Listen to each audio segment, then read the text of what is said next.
얘기하세요. 예, 얘기하세요. 탈시설이라는 용어는 시설이 갖고 있는 기능과 역할에도 불구하고 다소 부정적으로 받아들여질 수 있는 단어라고 생각합니다. 저는 일부러라도 더 탈시설 써야 하는 시기다라고 한국 사회가. 잖아요. 일단 현재로서 제가 네. 질문하신 그래서 게 다양한 회원들이 다양한 회원 그리고 그러니까 제가 왜냐면 그게 수용이라는 표현을 강력하게 써야 된다고. 네, 네. 들어가겠습니다. 시청자 여러분 안녕하십니까. 이슈 원샷 진행을 맡은 박정인입니다. 이 복지TV에서 기획해 제작하는 첫 번째 프로그램입니다. 이슈 원샷은 이 사회복지계에서 꾸준히 이뤄지고 있는 이 화두가 되고 있는 주제들에 대해서 이 당사자나 전문가들과 함께 이 토론을 진행하는 프로그램입니다. 오늘은 장애계 탈시설에 대한 주제로 이야기를 나눠볼 텐데요. 장애계가 정부의 장애인 수용시설 정책을 청산하고 장애인들의 탈시설과 자립정책을 즉각 시행하라며 서울 도심을 행진했습니다.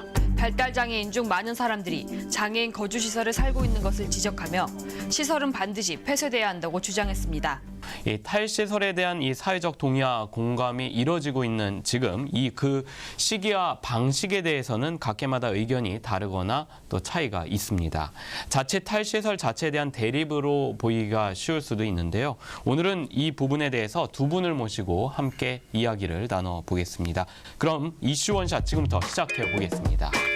먼저 오늘 이 두 분이 나와 계신데요. 먼저 장애와 인권 발바닥 행동 김정아 활동가 나와 계시고요. 한국장애인복지시설협회 정현석 정책지원실장 나와 있습니다. 김정아 활동가 먼저 소개 부탁드립니다. 예, 안녕하세요. 김정아입니다. 장애와 인권 발바닥 행동이라는 단체에서 일하고 있고요. 저희 단체는 장애계에서는 줄여서 발바닥이라고 부릅니다. 네. 예, 현장에 발딛고 있자 이런 정신으로 시작을 했어요. 저희가 2005년도에 처음 시작할 때는 사회복지시설의 거주인들의 인권 문제가 저희 관심사여서 그렇게 인권 활동으로 시작을 했는데 하다 보니까 사회복지시설이 개선이 돼도 인권 문제가 해결이 안 되더라라는 게 사실 저희의 결론이었습니다. 그래서 시설이 아닌 지역사회에서 통합을 이루면서 그들의 시민권을 보장하는 그 형태로 가야 한다. 이래서 탈시설 운동을 시작을 했고요. 그래서 그 부분에 주력을 하고 있습니다. 그리고 저희가 그 형제복지원 사건 같은 과거에 이제 국가폭력에 의해서 부당하게 잡혀 들어가서 억울하게 수용 생활을 하신 분들의 이 문제, 과거사 문제지요. 그런 문제들도 지금 같이 활동을 하고 있습니다. 저희는 이제 비영리 민간단체여서요. 국가 지원 안 받고 시민들의 순수한 회비로 운영되고 있는 단체입니다. 네, 그렇군요. 다음 정현석 실장님 소개 부탁드립니다. 네, 안녕하세요. 한국장애인복지시설협회 정현석 정책지원실장입니다. 우리 협회는 1983년도에 장애인복지시설의 발전과 또 이용장애인의 권익 향상을 위해서 설립되었고요. 시설들의 역할이 시대의 변화에 따라서 장애인 복지관, 또 장애인 직업재활시설, 최근에는 장애인 주간보호시설이 개별 독립협회로 분리되었고 현재는 장애인 거주시설들에 대해서 관련법이나 또 사회적 패러다임에 맞게 운영될 수 있도록 돕고 있는 일을 하고 있습니다. 그렇군요. 두 분 다 이제 뭐 시설, 탈시설 이야기를 이 소개에서 많이 해주셨어요. 그러면은 이제 본격적으로 이야기를 좀 해보겠습니다. 탈시설이란 무엇인지 좀 설명해 주시겠어요? 그러니까 아주 쉽게 이야기하면 시설에 나온다. 그거겠죠. 근데 이제 그 개념을 여러 학자들이나 여러 나라들에서 많이 개념화하기 시작을 했죠. 그래서 시설에서의 이제 불필요한 수용이나 감금 형태에서 벗어나는 걸 의미하기도 하고, 그리고 그 사람이 이제 지역사회에 나와서 주거나 각종 서비스를 받으면서 사는 형태를 말하기도 하고, 뭐 미국에 이제 많이 인용되는 이제 보고서에서는 그 시설을 개선하는 과정도 탈시설로 본다. 이런 개념도 있어요. 근데 아까 저희 소개에서 말씀드렸다시피 시설의 개선이 저희가 대안이 아니다. 그건 탈시설이 아니다라고 이제 저희가 이제 보게 된 이유가 저희가 이제 시설들을 전국적으로 조사하고 다니면서 그 삶의 형태 네. 삶의 형태가 바뀌지가 않아요. 근데 그걸 보면서 진정한 탈시설은 시설 안에서 찾을 수가 없다. 그래서 그 미국에서 예전에 정의한 시설의 인권 과정을 개선하는 것도 탈시설이라고 보는 그 관점에 대해서는 저희는 그건 아니다라고 이제 사실 결론을 지었고요. 발달 장애인 스스로가 시설이 뭐다라고 정의한 내용이 있어요. 그걸 잠깐 소개해드리면은 장애인만 사는 곳이 시설이다. 그다음에 3명 이상 자기가 원하지 않는 사람, 그러니까 동거인을 선택하지 않았는데도 그 사람들하고 같이 사는 것. 그리고 침실이나 욕실의 문을 잠그지 못하게 하는 것. 운영진이 정한 식당과 취침 시간에 맞게 살아야 되는 것. 종교생활, 신앙생활 강조하는 것. 그다음에 성적 기호를 제한하는 것. 그다음에 내가 싫으면 내가 받는 스텝, 그러니까 직원들이 싫으면 직원들이 옮겨가는 게 아니라 내가 시설에서 나갈 수밖에 없는 구조. 이거 시설이다. 이렇게 막 여러 가지를 이야기를 한 게 있어요. 그러니까 이걸 보면은 시설 생활이 어떻다라는 걸 알 수 있고 이런 상태로부터 벗어나는 것을 탈시설로 정의할 수 있다고 생각해요. 그래서 저희는 사실은 시설의 개선을 고민하고 인권의 문제를 해결하고 이런 거를 고민했다가 이건 진짜 밑빠진 독에 물 붓기다. 이런 결론이 내려가지고 시설의 상황을 개선하는 문제가 아니라 그 사람이 지역사회에 완전 통합하는 방법들을 찾아야 되지 저 두메산골에 있는 시설에 아무리 기능보강 사업이 퍼주면 뭐하냐 이런 입장입니다. 시설협회 측에서 보시기에는 또 이 탈시설이라는 용어에 대한 어떤 느낌이 좀 다를 것 같아요. 언어 자체도 그렇고요. 네. 일단 김정하 선생님께서 이 탈시설에 대해서 이 구조적 환경이 갖고 있는 이 부정적인 부분 중심으로 말씀을 해주셨고 제가 볼 때는 구조적인 환경에 한계가 있으나 이 탈시설에 이야기할 때 다르지 않겠지나 있지만 그 사람 중심, 네. 그 이용자 중심의 이야기들이 더 있었으면 좋겠다는 생각이 들고요. 네. 이 탈시설이라는 용어는 시설이 갖고 있는 기능과 역할에도 불구하고 다소 부정적으로 받아들여질 수 있는 단어라고 생각합니다. 그리고 아직 탈시설이라는 것에 대해서 개념 정리가 되어 있지 않은 것도 그 이유일 수가 있는데요. 이러한 부분 때문에 시설에서 탈시설을 지원하려고 하는 그 적극적인 부분이 조금 미흡하지 않았나. 또 이게 혹 이념적인 문제로 받아들여지고 있다는 것이 다소 아쉽다는 생각이 듭니다. 그 용어에 대해서 용어 사실 굉장히 중요하죠. 네. 어떤 걸 이슈하는데 용어 되게 중요한데 저는 일부러라도 더 탈시설 써야 하는 시기다라고 한국 사회가라고 생각을 해요. 왜냐하면 우리나라의 시설들이 수준의 편차가 너무 큽니다. 굉장히 커요. 그래서 제가 보기에는 진짜 단순 수용 보호용 시설도 있고 재활과 훈련을 기반으로 한 시설도 있고 사회통합을 노력하시는 자발적으로 노력하시는 시설도 있어요. 근데 지금 말씀하신 시설은 그런 자발적으로 노력하는 시설들의 사회통합을 지원하는 그 노력들이 다소 이렇게 안 될까 봐 염려를 하셨는데 저는 그런 시설들 5% 이내라고 생각합니다. 사실은 수용 보호용 시설들이 저는 정말 60% 아니면 더 이상이라고 생각해요. 그거는 그 시설의 위치, 그 시설의 거주인들의 일상의 삶 이것만 잠깐 들여다봐도 알 수 있거든요. 네. 그래서 저는 일부러라도 그런 수용시설이다. 실제 삶이 그러니까. 근데 왜 그거를 아니라고 다른 아름다운 말로 포장해서 아닌 척하는 거죠. 저는 아닌 척하는 게 더 모순이라고 생각해요. 기만이라고 생각해서 그 장애인들의 삶을 보시면 92%가 시설 안에서 하루 종일 있어요. 근데 그 하루 종일이 하루가 아니라 일주일, 한 달, 10년, 20년, 30년씩 살아요. 그렇게 바깥에 겨우 시설이 마련한 뭐 1년에 몇 번의 캠프, 뭐 한 달에 한 번 생일잔치로 집단으로 나가서 외식하는 거 이 정도 가지 그런 삶을 사는 것에 대해서 그건 수용 아니고 뭐라고 표현할 수 있죠? 그러니까 네. 저는 일단 수용이라는 표현을 강력하게 써야 된다고 네, 네. 쓰고 있어요. 써야 된다고가 아니라 쓰고 있습니다. 이게 사실은 이제 다음 질문으로 들어가는 부분에서 이제 상호 간의 이야기를 할 수 있는 자리가 있었는데 뭐 계속해서 이어가겠습니다. 뭐 수용 정책에 대한 이야기를 하고 계신 거고 시설 협회 쪽에서는 지역 사회로 나가는 또 어떤 발판의 부분이라고 또 주장들을 하십니다. 그래서 이 각자 입장과 생각을 좀 더 연장선에서 먼저 정치자님 이야기 좀 들어보시죠. 이제 이 사회자님이나 우리 김정하 선생님께서 이게 수용이라는 표현을 썼는데요.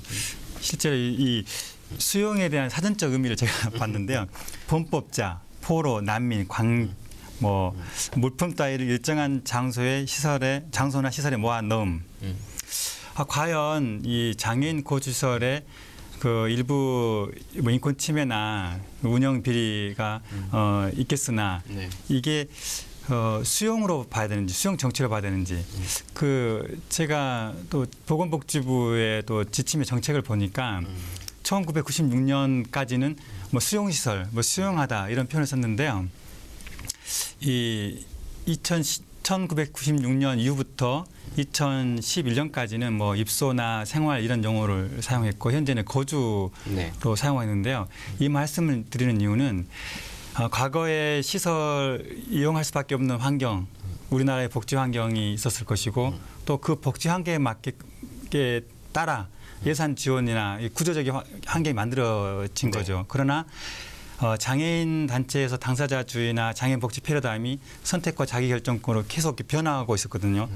그러나 선생님이나 사회가 다 알듯이 이 당사자주의가 이렇게 화두가 된 것은 불과 한 10여 년 전이거든요. 마찬가지로 장애인 거주시설에서 수용이라고 이런 표현을 계속 지금도 쓰고 계시지만 그거는 그 시대에 따라서 변하고 있는 거죠. 지금은 거주 개념이고 제가 탈시설 용어에 대해서도 뭔가 아름다운 말로 포장한다는 보다는 실제로 시설 생활이 필요하거나 그 욕구에 의해서 시설 생활을 요구할 수도 있고 또 이용자의 뭐 개인적 삶이니까 개인적 삶을 지원하다 보면 오히려 시설 밖 생활이 훨씬 필요하거나 요구하는 분들 계시거든요. 그래서 시설이 이런 그 사회적 합의나 또 가치 탈시설 가치를 뭐 전혀 모르는 건 아니거든요. 그래서 오히려 적극적으로 필요한 분들에게 지원하고 하려면 지역사회 정착 지원이라든지 이런 개념을 더 확대를 해야 되고 또 지역사회 정착 지원을 하기 위해서는 그에 따른 또 정부의 역할이나 환경이 조성돼야 되거든요. 그런 생각에서 볼 때 수용이라는 말보다는 거주라든지 또 실제로 그렇게 살아가는 대부분의 장애인들을 수용자 취급을 하는 또 반대로 받아들일 수 있어서 좀 아쉽다 뭐 그런 생각을 가지고 있습니다. 뭐 법률이 생활시설에서 거주시설로 갖고 이런 과정을 제가 모르는 바가 아니고 법률이 그걸 할 때 저희는 반대하지 않았어요. 당연히 거주시설로 가야 된다고 생각했습니다. 그래서 법률의 그런 변화는 있었지만은 실제로 삶이 변화하지 않았기 때문에 저희 이제 운동단체나 이런 입장에서는 수용시설에 대한 폐지 이렇게 주장을 하고 있어요. 그리고 어떤 분이 저한테 이런 얘기를 하셨어요. 차라리 감옥에 들어간 게 낫지 여기 있으니까 더 못 살겠다. 그래서 왜 그러시냐 했더니 감옥은 그 정해져 있는 기한이 있으면 나가기라도 하지. 여긴 그게 없다. 가족에 의해서 이제 들어가신 분이 그런 얘기를 하셨거든요. 그러니까 지금 뭐 수용이라는 건 범죄자나 난민이나 그런 사람이 들어가는 곳인데 왜 거기 사는 장애인들의 그 입장에서 보면 자기를 수용자라고 이렇게 이름 불리는 것 자체가 기분 나쁠 텐데 왜 그렇게 부르냐. 그건 당연히 동의하죠. 한데 지금 정말로 시설들이 보편적으로 지역사회의 발판의 역할을 하고 있냐라고 하면은 전혀 그렇지 않다. 그러면 진짜 다 거의 100%다 뜯어 고쳐야 되기 때문에 이런 말을 드립니다.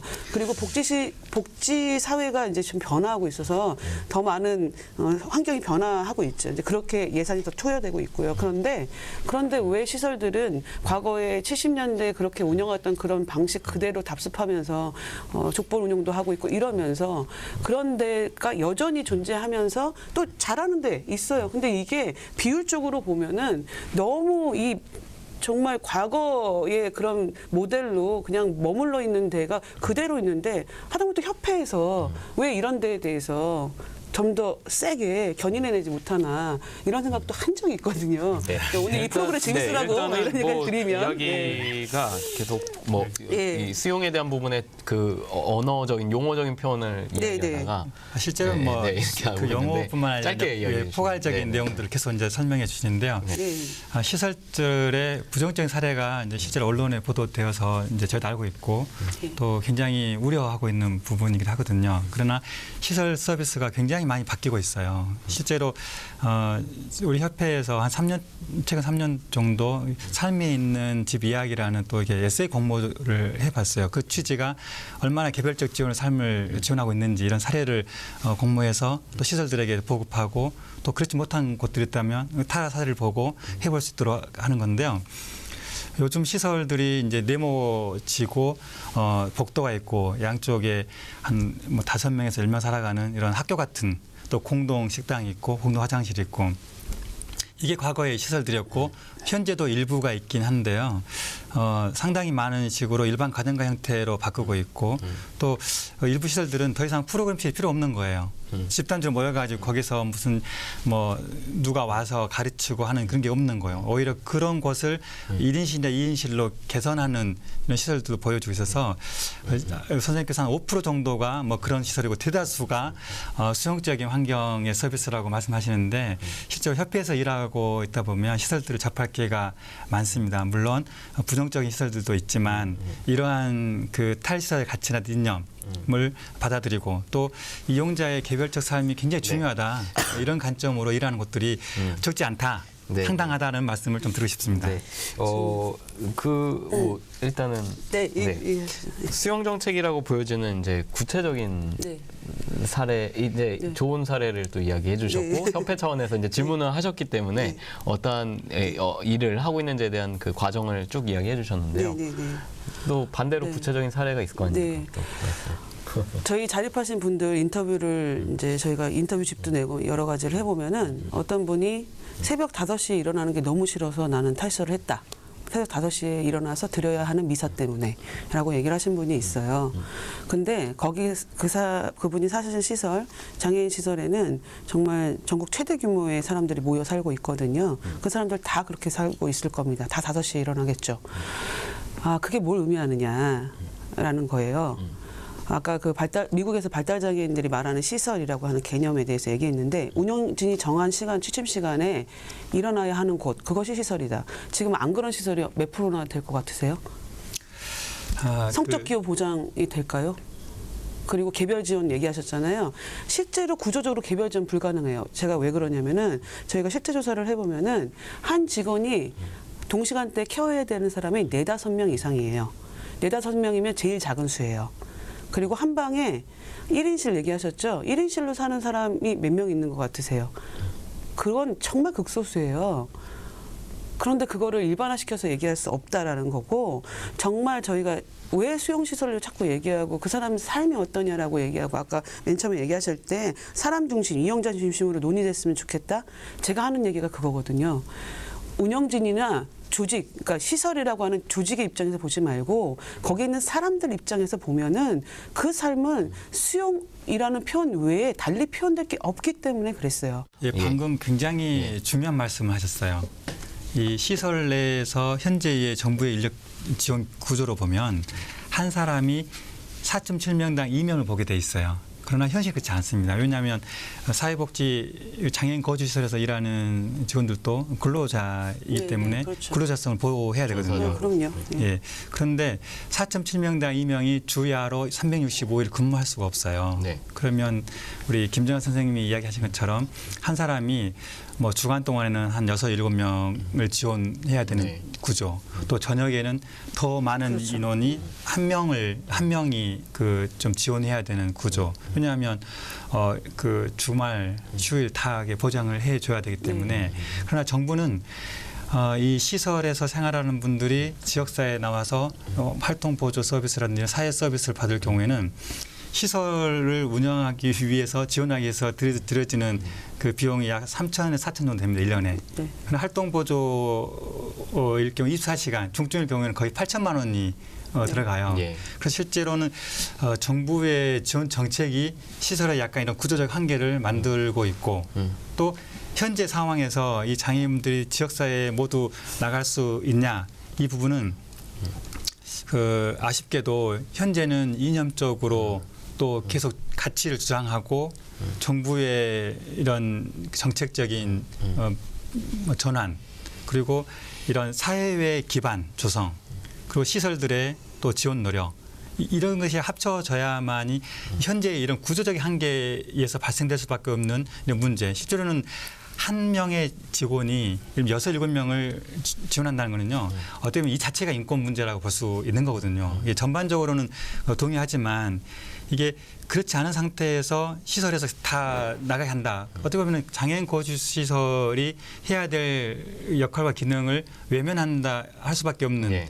이런 상황까지가 처해질 수 있기 때문에 이 탈시설에 대한 이념이나 가치는 전적으로 동의하고 필요하다고 보지만 지금 현재의 현실은 그렇게 넉넉하지 않다. 그런 생각을 좀 가지고 있습니다. 정부의 정책에 대한 어떤 구조적 한계에 대해서 지금 협회 쪽에서는 이야기를 하고 계십니다. 탈시설에 관련해서요. 하나만 더 여쭤보겠습니다. 그 탈시설에 있어서 네. 시설을 폐쇄한다고 했을 때 뭐 아까 이용자 욕구와도 좀 관련성이 있을 것 같은데요. 자기 스스로 들어가는 분들도 있을 것이고, 시설에 네. 네. 아니면은 부양 가족들에 의해서 어쩔 수 없는 상황 속에 들어갈 수 있는 경우도 종종 네네. 있을 겁니다. 근데 이 탈시설에 대한 이 각계 입장의 생각 또한 이런 부분에 있어서도 좀 차이가 있을 것 같아요. 스스로 들어가는 부분과 가족. 네, 그래서 그 시설 쪽에서 그 뭐 마차 정신전님 아시겠지만은 자기 결정권이 있다. 장애인 차별금지법 얘기하시면서 오히려 그러니까 시설을 스스로 선택한 사람은 그 사람한테 탈시설 얘기하지 말자 이런 얘기들을 하시는 경우들이 있거든요. 유지 쪽에서. 예, 유지론자들 쪽에서는. 근데 저는 그 말이 참, 뭐, 겉으로 그냥 표면적으로만 들으면은, 그 사람이 스스로 선택한 거니까? 라고 할 수 있어요. 근데 그 사람의 아까 그 시설 욕구를 가진 사람이 많은 것처럼 그 사람이 스스로 선택한 거니까의 그 맥락을 좀 잘 봐야 될 것 같고, 사실 누가 뭐, 복도식에 방방방 되는 데서 한 방에 4-5명이서 사는 거 좋아할 사람이 누가 있어요. 그런데 어쩔 수 없이 내가 스스로 선택했다 하더라도 어쩔 수 없이 간 사람이 있는 거고요. 오랫동안 그 사람은 거기서 살다 보니까 정교적으로 시설이 뭐 특히 뭐 천주교든 개신교든 이런 쪽일 때 정교적으로 운영자들에게 뭐 배신을 줄 수 없, 배신가 뭐 할 수 없다, 배신할 수 없다 이래서 안 나오시는 분들 많이 있거든요. 그러니까 그런 감정적인 문제라든지 아니면 직원들이 너무 좋아서라든지 그러니까 밖에 나가면은 사회관계를 다시 만들어야 되니까 그것에 대한 두려움이랄지 뭐 이런 것들 여러 가지의 이유들로 그 상황이 그렇게 그 사람을 그렇게 만든 것인데 이것이 진짜 오로지 진짜 시설이 너무 좋아가지고 시설에 남겠다라고 얘기했다라고 해석할 문제는 좀 아닌 것 같아요. 또 하나가 이 사람에게 사회 경험이 있었느냐 없었느냐에 따라서 본인이 선택이 되게 다르시더라고요. 전혀 없었던 분들은 도대체 사회에 나가서 산다는 게 무엇을 의미하시는지도 잘 모르시는 경우가 있어요. 그런 분들이 더 많으시죠. 그래서 뭐 평소에 핸드폰도 한번 가져보지 못한 사람들도 많고요. 뭐 그러다 보니까 지하철 이용 안 해보신 분들 되게 많고요. 그러다 보니까 이게 다 어려운 거예요. 근데 그런 분들이 많기 때문에 그런 분들은 여러 가지 상담과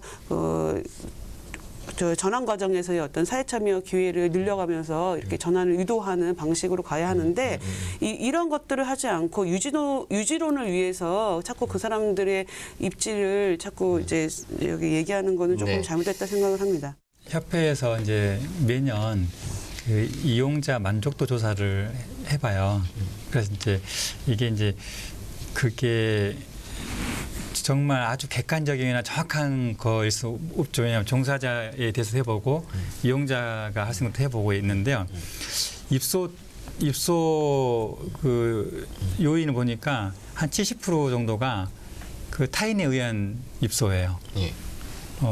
이제 그걸 보면 이용자의 의사 결정이 많이 제한되거나 잘 전달이 안 된다는 거죠. 표현에 약간의 좀 미흡한 부분이 있기 때문에. 시설의 전체 이용자의 현황 보면 76.6%가 자폐성 네. 또 발달. 지적 장애, 발달 장애인 거죠. 이거는 또 전체 이용자의 92% 정도가 1, 2급이거든요. 네. 또 시설의 약 100% 중에 한 40% 정도가 도전적 행동을 가지고 있다고 해요. 그러면 입소할 때부터 그런 자기결정이나 의사가 잘 반영이 안 돼 있는 경우가 있을 것이고 또 시설에 입소해 있는 분들의 상황이 중증이고 발달장애이다 보니까 아무래도 의사표현이 그런 게 잘 안 될 가능성이 많죠. 그런데 이제 이분들의 탈시설을 아니면 지역사회 정착 지원을 정말 필요하다고 보거든요. 왜냐하면 삶이 보편적이어야 되니까 나의 가정처럼 제가 살아가는 것처럼 보편적이 되기 때문에 당연히 필요하는데 근데 지금도 지역사회에서 지역에 살아가는 분들의 발달장애인을 이렇게 활동 보조하는 분들 보면 도전적 행동이 있는 분들을 꺼려 하시는 거죠. 그러면 한마디로 지역 내에서 또 하나가 시설 퇴소를 했어요. 또 체험을 나갔는데 낮에는 시설에 와서 있는 거예요. 이렇게 지역에 있는 다른 이웃하고 놀 수 있는 관계할 수 있는 네트워크가 아직은 초기 단계이기도 하고 부족하기 때문에 가까운 시설로 오려 하는 이 발달 장애인분들에게 있어서 이게 여러 가지가 좀 복합적인 부분이 있어서 굉장히 좀 걱정하고 있고요. 굉장히 어쨌든 좀 어려운 문제네요. 이게 실태라서 제가 잠깐 설명드린 거고요. 뭐 정 시장님이나 김 선생님 얘기 들으면서 아무것도 모르는 사회자 입장에서 만약에 본다면 참 어렵고 다 어떤 논리적인 이유는 있어요. 다. 네, 제가 봤을 때는 그렇지만 참 어려운 것 같은데 근데 이제 시설이라는 것에서 만약에 공동체가 생활을 한다는 관점으로 놓고 봤을 때는 일정한 규칙이 또 있어야 되는 건데 규칙이 있다 보면은 그게 또 인권적이지 않을 수도 있고 장애인들의 어떤 권리라든가 이러한 것들의 보장을 제대로 못 받는 거를 당연시하게 할 수밖에 없는 거거든요. 근데 이제 협회 측 입장에서는 좀 약간 헷갈리는 부분이에요. 제가 생각했을 때 지역사회에 나와서 자유롭게 그들이 생활할 수 있는 환경을 조성해 준다라는 입장인데 이 시설 지금 기존에 있는 시설들도 또 어떻게 하면 바꿔야 될까요? 법적 문제가 있어요. 그래서 지금 작년에 이 관련된 연구를 하고 있는데요. 제가 사고 실태 조사, 다양한 주거 지원 이런 연구를 또 하고 있는데요. 시설에서 생활하는 분이 지역사회로 자유롭게 나가고 또 시설에 대해서 통제를 하지 않는 게 당연하거든요. 그런데 사고들이 일어나죠. 그러면 장애인복지법 59조 7 제3호에 보면 장애에 대해서 보호와 감독을 소홀히 하는 행위를 금지하도록 돼 있어요. 그런데 뭐 시설 내에서나 시설 밖에서 이런 사고들이 생기게 되면 이 사법기관에서는 이 장애인복지법을 근거로 인해서 시설의 관리 감독 책임으로 보는 거죠. 이건 굉장히 시설이 이 장애인분들이 지역사회 참여나 또 자유로운 이런 물론 현재도 그렇게 많이 하려고 해요. 그러나 조심스러운 부분이 있어서 저희는 이 장애인복지법 59조의 7 3항을 개정해야 된다고 안을 만들어 있고요. 실제로 국회의 입법 절차를 진행 중에 있습니다. 그래서 이게 현재의 그 시설 환경과 장애인들이 자유롭게 시설 밖 출입을 제한하고 있다는 것은 좀 다르고요. 제한하지 않으려고 하다 보니까 이런 문제들이 생기는 거죠. 이게 시대적 흐름하고 약간 맞는 거예요. 그 과거에는 지금의 인력보다 더 적은 인력이 있었기 때문에 수용 생활이었다고 볼 수도 있겠죠. 과거에. 지금은 거주 개념이라는 표현이 아까 사회자가 물어본 거랑 마찬가지예요. 임시 거처가 아니라 거주라는 이야기를 좀 하고 싶거든요. 뭐 다르면서 같은 얘기일 수 있지만은 사실은 좀 다른 얘기 같은데 왜냐면은 일단 임시 거처론에 대한 이 부분에 있어서는 주거 서비스가 임시 거처이면 안 되죠. 그 사람의 어떤 주거를 제공한다는 그렇죠. 거는 동의합니다. 그 사람이 그 서비스를 난 더 이상 안 받을래라고 스스로 얘기하기 전까지 주거 서비스는 존속해야 되죠, 계속. 그런데 내가 지금 주거 서비스라고 얘기하는 거하고 실장님이 지금 거주 서비스라고 얘기하는 거에 큰 차이가 있어요. 강이 있는 것 같아요. 그런데 뭐냐면은 제가 말하는 주거 서비스는 그 집에 대한 그 권한이 당사자에게 있는 주거 서비스를 말하는 것이고 나와 동거할 사람을 내가 선택할 수 있는 구조를 말하는 것이고 스텝이 나한테 와가지고 감나라 배달을 하는 구조가 아닌 걸 얘기하는 것이고 그래서 내 취침 시간과 내 기상 시간과 나의 식단과 나의 납 프로그램들은 나의 주거 서비스를 지원하는 사람 외에도 다른 서비스 기관을 충분히 이용할 수 있어야 한다라는 걸 의미하는 거거든요. 그런 맥락에서는 조금 다른 것 같아요. 거주 서비스, 그러니까 주거 서비스 지금, 얘기한 게 그리고 그 좀 뭐 여러 가지 얘기를 하셨지만은 시설이 감독 의무가 너무 강조되다 보니까 시설의 자율성이 너무 없어가지고 개인의 자유를 보장하다가 사고 나면 책임 물을까봐 운실의 폭이 좁다. 좁아질 수도 있다. 좁다. 근데 뭐 그럴 수 있을 것 같아요. 그래서 그런 부분에 대해서는 뭐 개선이 필요할 수도 있겠다 이런 생각은 잠깐 들거든요.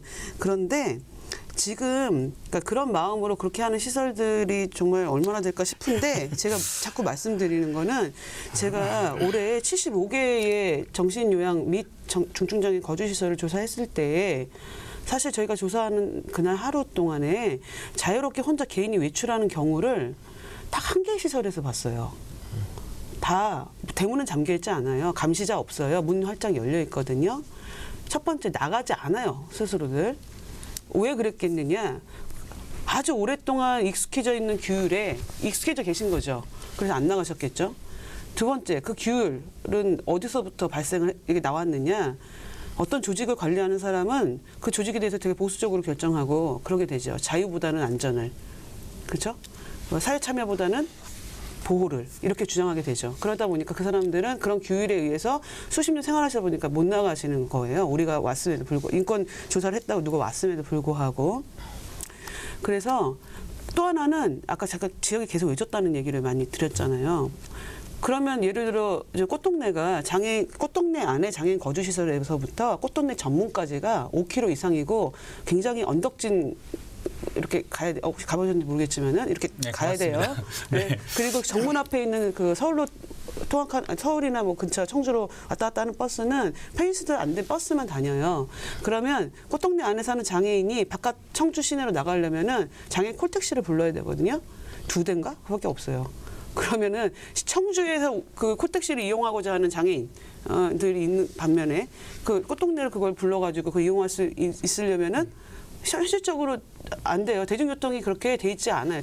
대중교통뿐만 아니라 특별교통수단도 되어 있지 않아요. 위치적으로. 그래서 물리적으로 너 못 나가 하고 수갑을 채우는 건 아니지만 일단은 그 사람에게 내재되어 있는 그런 아까 시설화의 결과로서 그 사람은 스스로 나갈 수 있는 내 결정에 의해서 내 생활을 꾸릴 수 있는 나는 나다라고 하는 것이 안 만들어져 있는 문화에다가 물리적 환경이 사회적 조건이 사회 통합을 이루기에는 너무너무 어려운 구조예요. 그러니 지금에 있는 시설에 계속 기능보강비를 주지 말고 거기 있는 사람들이 지역사회에 전세자금 주고 주거비 지원하고 공공주택 물량 제공해서 지역사회에 있는 자기의 독립된 주택으로 가고 거기에 개별 활동 보조나 다른 서비스가 지원이 가는 구조로 만들어야지 지금에 있는 구조 시설들 놓고서는 뭘 하겠다는 것인지라는 거예요. 시설에서의 개별적 삶이요? 그거는 1인 1실 만든다고 1인 1실 만들면 거기에 그 사람 혼자 밥해 먹을 수 있나요? 구조인가요? 그 사람 밥을 해줄 수 있는 지원인이 붙나요? 그거 아니잖아요. 네. 그러니까 1인 1실은 눈에 보일 때는 아름다울지 몰라도요. 실제로 그 사람의 개별 생활을 지원하기는 어렵다. 그러니 지역사회 통합적 환경으로 재세팅되어야 된다. 예. 예.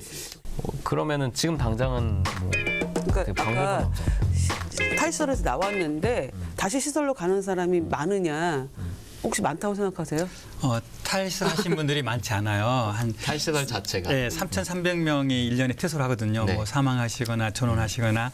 근데 경제적 자립으로 퇴소한 사례가 68명 정도 되더라고요. 또 기타 사유가 한 300명 정도 되는지 잘 모르겠고요. 3,300명 안에. 그렇죠. 네. 그러니까 굉장히 탈시설이 적죠, 실제로. 네. 그런데 잘 준비되어지지 않고 이 발달 장애인 분들의 그 장애 환경이 좀 이렇게 중증에서 안 되는 게 아니라 잘 고려되어져서 이분들이 나갈 수 있도록 지원을 해야지 안정적으로 정착을 할 수 있다. 이런 좀 말씀을 드리고 싶어요. 거기에 100% 동감하고요. 네. 저는 조금 또 하나 가지 또 첨언하자면 이런 질문을 제가 많이 받기 때문에 좀 이 질문에 대해서 좀 이 질문의 또 의미가 뭔지를 좀 얘기하고 싶어요. 왜냐하면은 그러니까 실패 사례처럼 계속 얘기하거든요.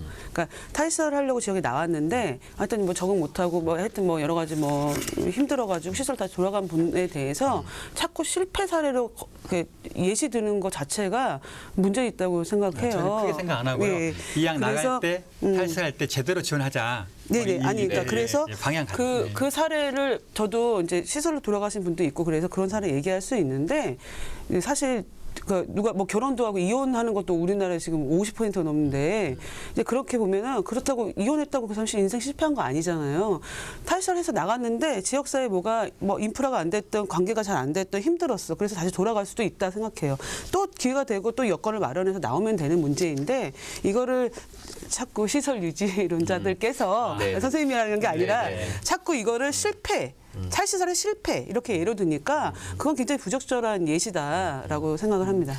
장애인 분들이 지역사회로 갑자기 막 나오면 시설에서 탈시설 주장하시는 분들이 이제 뭐 얘기하면은 네. 그런 얘기 많이 하잖아요. 네. 시설 쪽에서 갑자기 지역사회로 나오면은 그럼 어떡할 거냐 이렇게 또 이론을 이야기하시잖아요. 그건 잘못됐다고 생각하시나요? 예, 그런 표현보다는 네. 이제 장애인의 삶을 걱정한 부분이 이렇게 있을 거죠. 아직 시설 생활하든 시설 바깥 생활하든 이분이 정말 인간답게 사람답게 살았으면 좋겠는데 당장 나갔을 때 뭐 예를 들면 퇴소했다 다시 돌아온 사례가 많지는 않지만 지역사회에 잘 정착할 수 있도록 그런 환경이 됐을 때 나갔으면 좋겠다.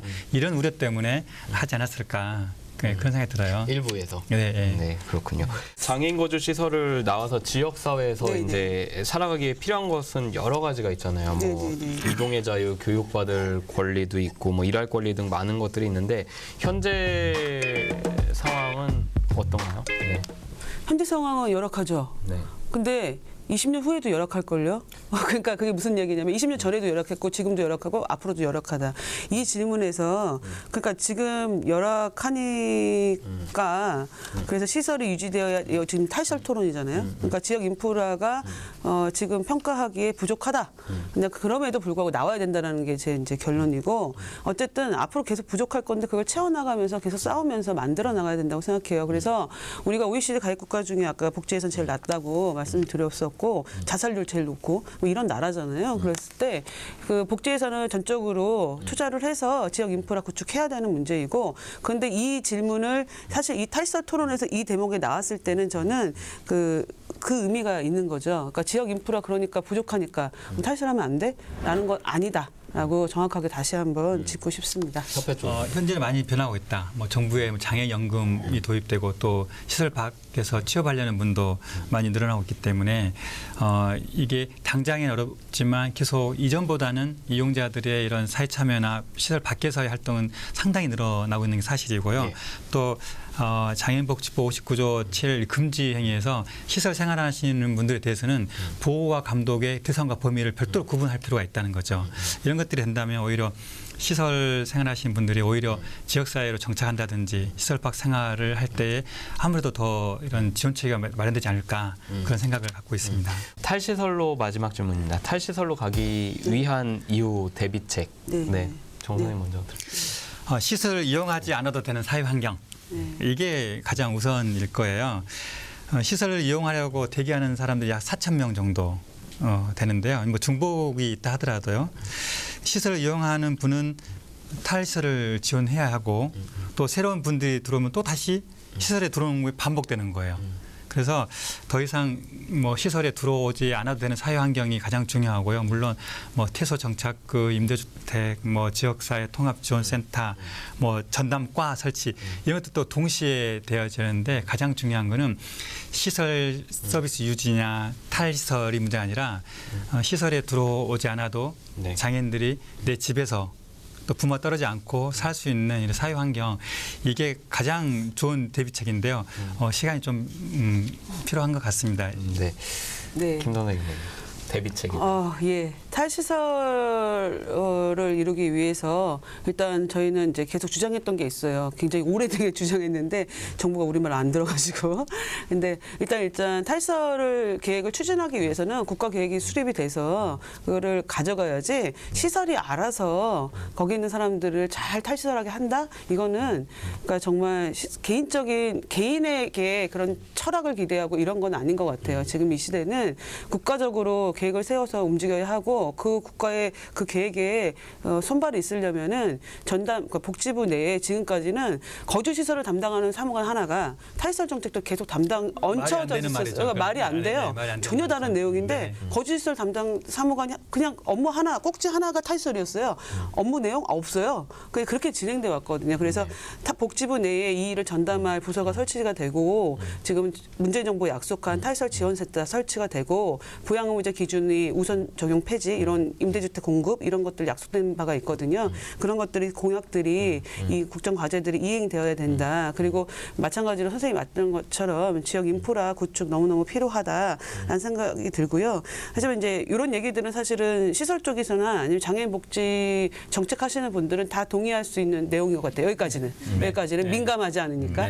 근데 좀 더 나아가자면은 그 기존에 있는 시설 어떻게 할 거니? 라는 거예요. 기존의 시설을 어떻게 할 건지에 대한 계획도 있어야 돼요. 그냥 시설이, 그러니까 거주 시설이 이렇게 말해서 죄송하지만은 지금 3만 2만 6천 명 뭐 이 정도 거주 시설 생활하고 계신데 이분들 중에 뭐 일부 뭐 몇백 명 나갈 사람 나가 그러지만 이 시장은 유지할 거야라고 하고 계속 그 시설을 유지하고 그런 형태, 그런 수용보호 형태를 유지하면은 이건 정책이 나아가는 게 아니거든요. 그러니까 지금까지 나온 내용은 민감하지 않은 부분이야. 하지만 기존에 있는 거주시설 어떻게 할 건지에 대해서 이야기해야 되고 전 시설협회도 같이 얘기해 줬으면 좋겠어요. 그래서 이것들, 이 민감한 부분들을 건드려야 하고 또 하나가 지금 우리나라에 굉장히 민감한 부분일 수 있는데 대부분이 민간법인이잖아요. 그리고 족벌 운영하는 데도 너무 많아요. 근데 이런 문제에 대해서 정부가 사회복지법인에 대한 감독 의무를 저는 소홀히 한다고 생각하거든요. 사회복지법인을 제대로 감독 못하니까 장애시설이나 뭐 다른 시설들에 나오는 문제들도 감독 못한다고 생각해요. 그래서 민간 사회복지법인에 전적으로 위탁되어 있는 이 복지 구조를 재편하는 문제도 큰 문제 같지만 어려운 문제 같지만 정말 이 정부에서는 좀 그런 일들도 같이 병행해 줘야 한다 이렇게 좀 생각합니다. 네. 예. 네, 잠깐만 좀 말씀드리면요. 네. 그 실제로는 이 문제가 법인 내 재산 이런 게 불거진 이유가 장애인복지법 59조 제3항 그 30인 초과할 수 없다가 만들어질 때 부칙에 그 이 법 개정 이전 시설에 대해서는 적용하지 않는다라는 부칙 때문에 이렇게 된 거예요. 진짜 예산 문제거든요. 우리 협회는 이 대규모 시설 소규모화 정책 또는 이 새 정부의 장애인 시설 정책을 에 대해서 이 세부적인 안이 잘 마련될 거라고 생각되고요. 네. 그 부분에는 아까 말했던 법인의 재산이라든지 이런 부분도 같이 논의가 필요하다 생각합니다. 네. 끝으로 꼭 하고 싶은 말이 양측 다 있으실 것 같습니다. 간략하게. 30초 정도. 30초. 예, 제가 오늘 말을 마음이 급해가지고 네. 마음이 급한데 할 얘기는 많고 해서 말을 되게 빨리 했는데 저는 거기 시설이 존재한다면 거기 사는 사람들의 삶을 한번 들여다봤으면 좋겠어요. 그리고 그 삶이 정말로 내가 그렇게 살아도 되는지 나 자신한테 묻고 그다음에 그게 인권적인 삶인지 나 자신에게 물은 다음에 그다음에 시설을 다시 들여다봤으면 좋겠습니다. 그러면 정말 답은 나올 거라고 생각해요. 그 삶을 들여다보면은 거기 그렇게 살고 싶은 사람은 별로 없을 거예요. 그렇기 때문에 저는 그 사회복지 시설에 종사하시는 여러 직원들이나 정책하는 사람, 특히 학자분들께서도 정말 그 사람이 사는 문제라고 하는 측면에서 접근하고 좀 이렇게 너무 온건적으로만 뭘 하시려고 하시다 보니까 세월은 가고 거기 사는 사람은 늙고 이러거든요. 그러니까 사람이 사는 문제이기 때문에 안전 중요하지만 그러다가 그분들은 정말 늙어요. 몇십 년 살게 돼요. 그러니까 네. 좀 더 속도감 있게 탈설 정책을 추진해야 된다. 네. 이렇게 말씀드리고 싶습니다. 네. 정현석 씨. 먼저 이 장애와 인권 발바닥 행동과 또 이런 탈세 관련된 이야기 나누는 데서 너무 의미 있겠다 생각하고요. 오늘 끝나고라도 현장에서 이러한 대화가 계속됐으면 좋겠습니다. 거주시설을 이용하는 장애인의 삶이 여느 사람과 다르지 않도록 해야 하는 책임은 1차적으로는 장애인 거주시설 관계자에게 있는 것 같습니다. 근데 관심 있는 단체와 또 우리 사회가 함께 생각을 모으는 시간들이 많아지기를 기도합니다. 네, 감사합니다. 감사합니다. 탈시설에 대한 많은 이야기를 좀 들어봤습니다. 시청자분들께서 충분히 이해하실 수 있고 또 생각하실 수 있는 시간이 주어질 것 같습니다. 네. 네, 지금까지 이 장애계 탈시설에 대한 이야기를 나눠봤습니다. 정해진 시간 내에 많은 이야기를 했으면 참 좋은데 조금은 아쉬운 부분도 있습니다. 시청자 여러분은 어떠셨나요? 이슈 원샷 오늘은 여기까지입니다. 다음 시간에 또 찾아뵙겠습니다. 시청해주신 여러분 고맙습니다.